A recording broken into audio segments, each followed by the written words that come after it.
Kính chào các bạn, ngày hôm nay thứ ba ngày 25 tháng 2 năm 2020. Kính mời các bạn xem bản tin Người Việt kể về tình trạng kinh hoàng ở điểm nóng Hàn Quốc. Daegu, thành phố lớn thứ tư ở Hàn Quốc với 2,5 triệu dân, đang lâm vào cuộc khủng hoảng chưa từng có do dịch virus corona gây ra. Một người Việt ở ngay vùng dịch của Hàn Quốc đã kể về tình trạng và nỗi lo lắng trước nguy cơ bị lây nhiễm cho bản thân và gia đình của mình. Báo chí quốc tế đang đăng tải về vụ này. Đây là hình ảnh người Hàn Quốc xếp hàng dài hơn 100 mét để mua khẩu trang. Giờ thì tôi run lắm rồi. Hôm nay tôi vẫn còn lạc quan, nhưng nghe bản tin thời sự sáng nay trên truyền hình, số người lây nhiễm virus corona ở Hàn Quốc đã lên tới 346 người và còn tăng nữa. Tức là chỉ trong có một đêm đã tăng hơn 100 người thì cảm thấy sợ quá. Chị Hoài Thanh, một Việt kiều ở Daegu, sáng ngày 22 tháng 2 năm 2020 đã nói như vậy với truyền thông quốc tế. Không chỉ ở tâm dịch Daegu của Hàn Quốc, một trong hai khu vực chăm sóc đặc biệt tại Hàn Quốc về bệnh truyền nhiễm, khu vực chị Thanh đang ở lại đúng ngay quận có nhà thờ của giáo phái Tân Thiên Địa. Với hàng chục ca lây nhiễm bắt nguồn từ một tín đồ đi lễ ở đây mà truyền thông vẫn gọi là bệnh nhân số 31.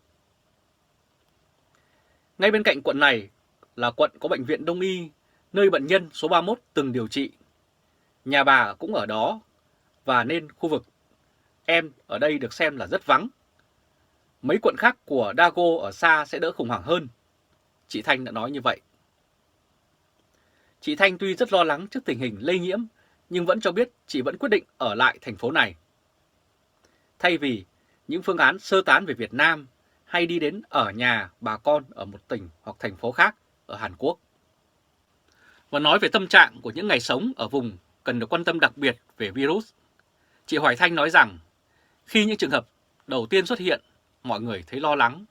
Nhưng sau vài ngày khi thấy ca tăng không nhiều nên cuộc sống dần trở lại bình thường. Nhưng giờ đây nó đã khác đi. Đây là hình ảnh các nhân viên y tế phun thuốc khử trùng chi nhánh nhà thờ ở quận này, nơi một số tín đồ 61 tuổi là bệnh nhân Corona số 31 đã được cho là lây nhiễm khi 80 người dự lễ nhà thờ và bà cũng dương tính với virus. Hơn 1.000 tín đồ khác cũng đang được cách ly tại nhà để tiếp tục theo dõi loại virus được phát sinh từ đây. Vậy nhưng, những ngày gần đây, số trường hợp nhiễm gia tăng đã tăng rất đột biến và rất nhanh chóng. Nỗi sợ hãi lại dâng cao. Chị nói, gia đình chồng tôi là người Hàn Quốc, mấy ngày nay ai cũng lo lắng. Chồng tôi làm việc ở Changwon, cách đây khoảng hơn 1 tiếng rưỡi đồng hồ lái xe. Cuối tuần vẫn về nhà, nhưng cuối tuần này công ty khuyến cáo ở lại tập thể. Tôi đã tính đến 2 phương án, một là về Việt Nam, 2 là đến Changwon cùng chồng. Tuy nhiên, khi nghĩ việc để lên máy bay để về Việt Nam với nguy cơ lây nhiễm không thấp, trong khi con tôi chưa có quốc tịch Việt Nam nên tôi chỉ có thể về trong một thời gian ngắn. Rồi, khi về liệu có xa lánh hay không, nên tôi bỏ phương án thứ nhất. Còn phương án thứ hai, tôi và gia đình đã xếp đồ vào vali tính tìm đến nhà bà con ở thành phố khác để tá túc. Tôi vừa xếp mà tay vừa chân cũng run cả lên. Nhưng khi nghe thông tin virus lây nhiễm đến nhiều thành phố khác, xem ra việc sơ tán cũng không có tác dụng gì. Vậy là lại chần chừ. Thôi ở lại chống dịch, không chống được dịch thì cũng đỡ lây dịch cho cộng đồng. Chị Thanh đã nói như vậy. Hiện nay chị Thanh và con chỉ ở trong nhà, mẹ chồng chị cũng được công ty cho làm việc online. Chỉ bố chồng chị còn đi làm, nhưng thay vì đi bằng phương tiện giao thông công cộng, ông đã chọn cách di chuyển bằng xe hơi cá nhân để phòng tránh rủi ro lây nhiễm. Và chị Thanh cũng cho biết Hàn Quốc đã chủ động cung cấp thông tin cho người dân, không chỉ bằng các phương tiện truyền thông đại chúng, mà còn qua các thông tin và tin nhắn cá nhân. Mỗi ngày nhận được 2 lần những bản tin mới nhất về diễn biến của virus corona đang diễn ra. Đây là hình ảnh tại Seoul, Hàn Quốc, vào 12 giờ ngày 22 tháng 2 năm 2020, hàng ngàn người đã biểu tình phản đối chính phủ và tẩy chay Trung Quốc. Chị Thanh kể tiếp, mọi người đang rất lo lắng, không khí trở nên rất nặng nề, nhiều người bắt đầu tích trữ thực phẩm cho khoảng 2 tuần trở lên. Vì ai cũng lo và tính thời điểm hiện tại, sẽ đến thời điểm nào đó thành phố có thể sẽ bị phong tỏa. Và tất nhiên, khi bị phong tỏa thì những lương thực, thực phẩm sẽ trở nên khan hiếm. Cũng theo chị Thanh, 1-2 ngày sau khi chuyện về bệnh nhân số 31 làm bùng phát dịch ở đây, một số siêu thị lớn ở Daegu đã hết hàng ngay lập tức. Việc mua hàng online cũng sập kênh, phải ngừng hoạt động trong vài giờ do thiếu hàng, hết hàng và giao hàng chậm. Tuy nhiên, đến cuối ngày 21 tháng 2 thì không còn hiện tượng đó nữa. Thông tin trên truyền hình cho thấy chính phủ chỉ đạo cung cấp lương thực như nước, gạo, mì, lấp đầy các siêu thị ở Daegu với số lượng tăng hơn 50% so với bình thường, nên không sợ có chuyện thiếu đồ ăn nữa. Hệ thống online cũng hoạt động bình thường trở lại, chị Thanh cho hay như vậy. Hệ thống trường mẫu giáo cũng đã thông báo đóng cửa, con chị Thanh phải ở nhà, còn các trường phổ thông đang trong kỳ nghỉ đông sẽ kéo dài thời gian này. Một số công ty cũng chủ động tạm đóng cửa hay cho nhân viên làm việc online ở nhà, và các doanh trại thì yêu cầu binh sĩ nội bất xuất ngoại bất nhập sau trường hợp một quân nhân bị xác nhận dương tính với virus corona. Và cập nhật mới nhất đến ngày 24 tháng 2 năm 2020, Hàn Quốc thông báo có thêm 231 ca nhiễm mới, nâng tổng số ca nhiễm ở nước này lên đến 833 người và có thêm 2 ca tử vong, nâng tổng số ca tử vong lên 8 người. Đây là bảng thống kê tình hình lây nhiễm bộc phát ở Hàn Quốc từ một người đã lây cho 800 người khác và 8 ca tử vong, khiến Hàn Quốc trở thành vùng dịch lớn thứ 2 chỉ sau Trung Quốc mà thôi. Tổng số ca nhiễm trên toàn cầu tính đến sáng ngày 24 tháng 2 là 79.742 ca, với 2.628 trường hợp đã chết. Hàn Quốc tuyên bố 2 thành phố miền Nam là Daegu và Cheongdo bị tuyên bố là vùng chăm sóc đặc biệt. Trong một diễn biến khác, theo tin từ tờ Yonhap, từ một ca diễn đầu tiên, đến nay đã có tới 11 quân nhân ở Hàn Quốc đã bị nhiễm virus corona, tức là COVID-19, và 7.700 quân nhân đã bị cách ly để giảm nguy cơ lây nhiễm tiếp theo. Tại Hàn Quốc có cả một số quân lính rất lớn từ Mỹ đóng quân ở đây, nên không chỉ quân đội Hàn mà quân đội Mỹ cũng phải cẩn trọng hết sức khi tiếp xúc. Cục lãnh sự Bộ Ngoại giao Việt Nam cũng đã khuyến cáo công dân Việt Nam tại Hàn Quốc không nên đến các khu vực có dịch và thường xuyên theo dõi và tuân thủ hướng dẫn của cơ quan chức năng sở tại để phòng tránh dịch bệnh. Theo Cục Hợp tác Quốc tế, Bộ Giáo dục và Đào tạo, số du học sinh Việt Nam tại Hàn Quốc là 14.000, riêng ở vùng dịch Daegu và Gyeongbuk là 1.900 người.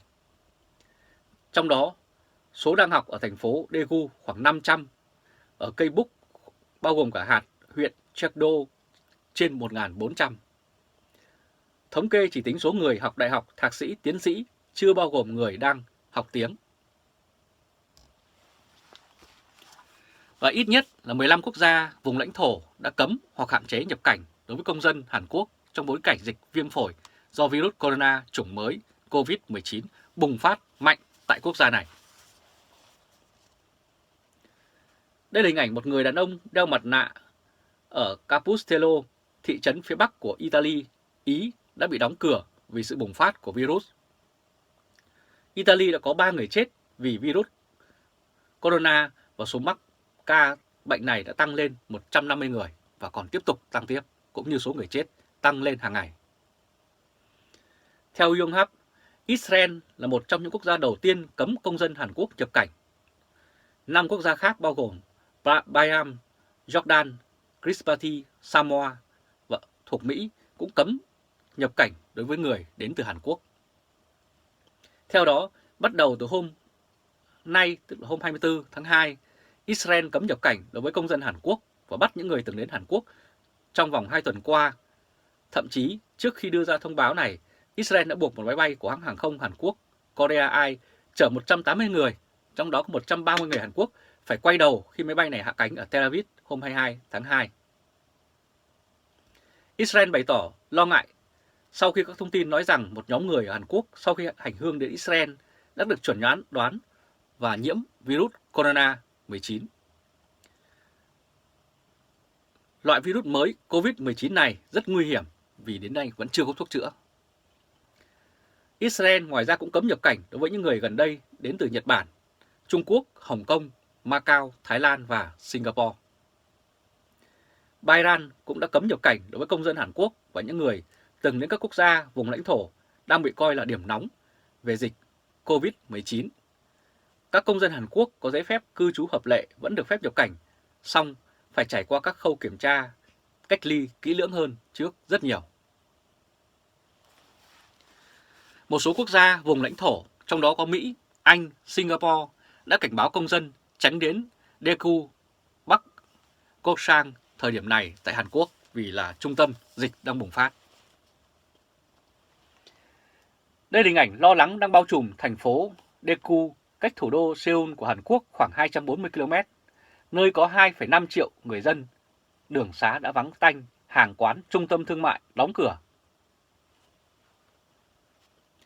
Trong khi đó, Samoa yêu cầu những người từ Hàn Quốc, Trung Quốc, Nhật Bản và Singapore nhập cảnh cần có giấy tờ chứng minh họ đã tự cách ly ít nhất 2 tuần.